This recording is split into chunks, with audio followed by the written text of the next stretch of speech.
So let's look at chapter 3.4. We're looking at three-dimensional equilibrium problems. Now in chapters 3.1 through 3.3 we talked about two-dimensional, we talked about coplanar, we talked about drawing our free body diagrams, and we talked about our equilibrium equations. Our equilibrium equations, chapters 3.1 to 3.3, were where we summed our forces in the x, and we summed our forces in the y.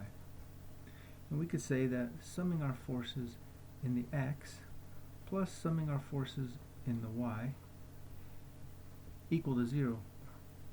We are in equilibrium. Nothing is moving. Hence the class statics. Now when we look at three-dimensional, we're going to add some of our forces in the z. So we can add that component as well.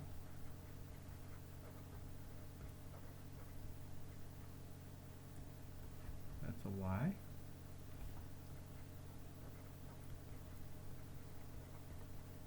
That's k. Now this is three-dimensional equilibrium.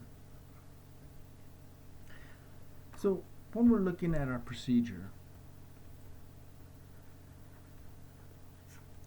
we're going to be looking at drawing a free body diagram. Drawing a free body diagram. So you're going to establish your x, your y, and your z in a suitable orientation. And normally this is given to you in the problem. So make sure that you understand which axis you're looking at, because sometimes the book will rotate some of the problems on you. You want to annotate everything you have. And then you want a sense of each magnitude of each vector.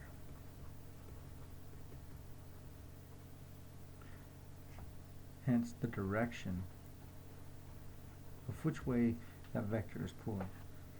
So if you notice, all of these are the same for two-dimensional, and now we're adding our three-dimensional component of fz. And typically, like we talked about earlier, you can have your z, your y, and your x. And remember that your right-hand thumb rule is going to show you which way positive is. So if we're looking at this, all my purple are showing you the direction of the negative. So this would be the negative x going this way, a negative y going to the left, and a negative z going down.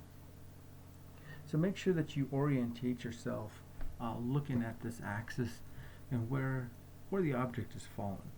So the next two videos we'll be doing in chapter 3.4 are going to be F3-10 in your book if you want to take a look at that prior to it, and 3-45. We'll be doing both of those problems as examples. Alright, thanks.